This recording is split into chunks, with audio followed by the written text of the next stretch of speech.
Sinampahan na ng kasong administratibo ang Allison Shipping Lines na may-ari ng lumubog na MV Tricia Kirsten 3. Umakyat na sa 52 ang bilang ng mga nasawi, pero may mga nawawala pa rin. Overloading at overcapacity ang sinisisi sa trahedya.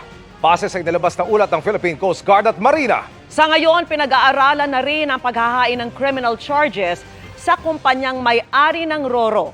Nakatutok si Bernadette Reyes.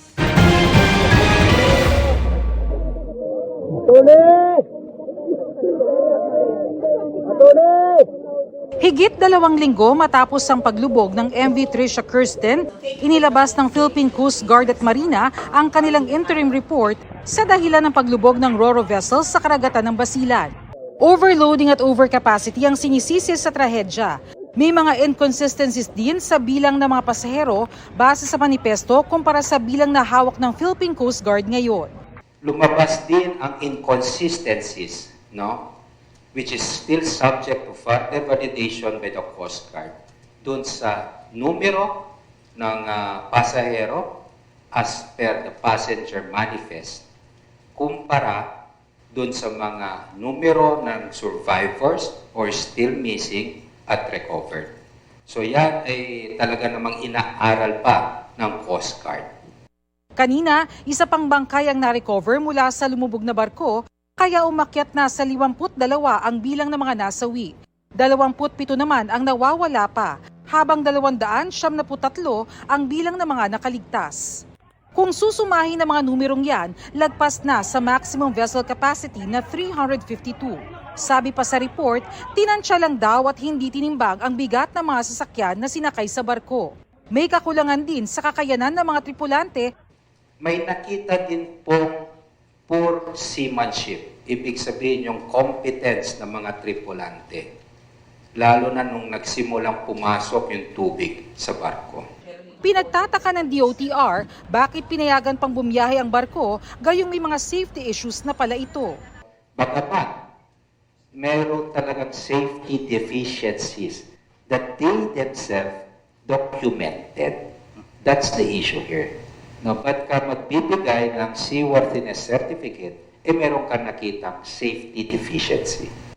Ang Marina ba bound to accept the recommendation despite the glaring inconsistencies or safety deficiencies that are duly documented?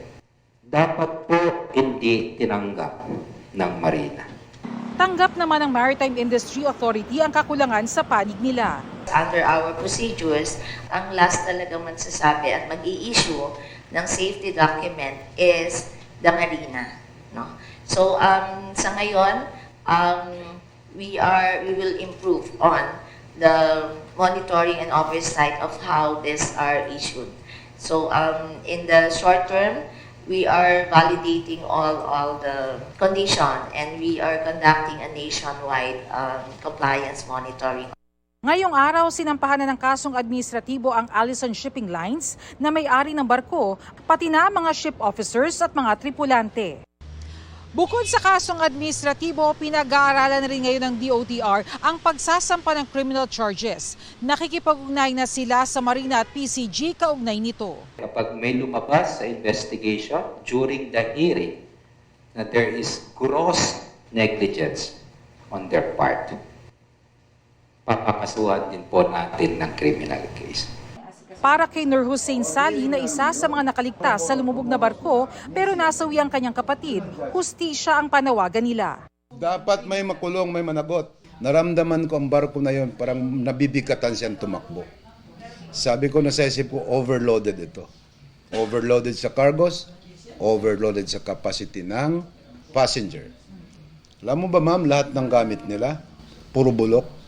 Kabilang sa mga nawawala pa rin ang mga kaanak na magkapatid na Ruhida at Rids Mahal. Sana makuha man lang namin, mailibing namin ng maayos. Kasi ma'am, halos kinuha po lahat sa amin. Nawalan ng haligi at ilaw ng tahanan.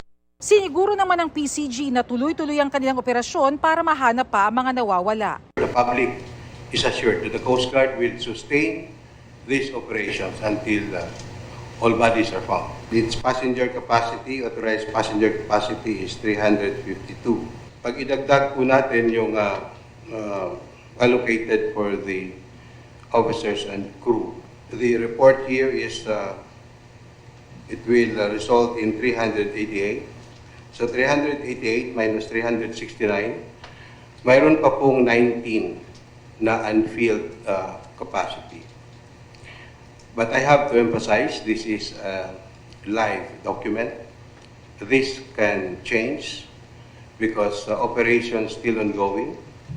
Sinibak na sa pwesto ang ilang personnel ng Marina at PCG sa Region 9. Suspendido na rin ang accreditation ng Orient Registry Shipping na tumingin sa kalagayan ng MV Tricia Kirsten 3. Para sa GMA Integrated News, Bernadette Reyes, Nakatutok, 24 Oras.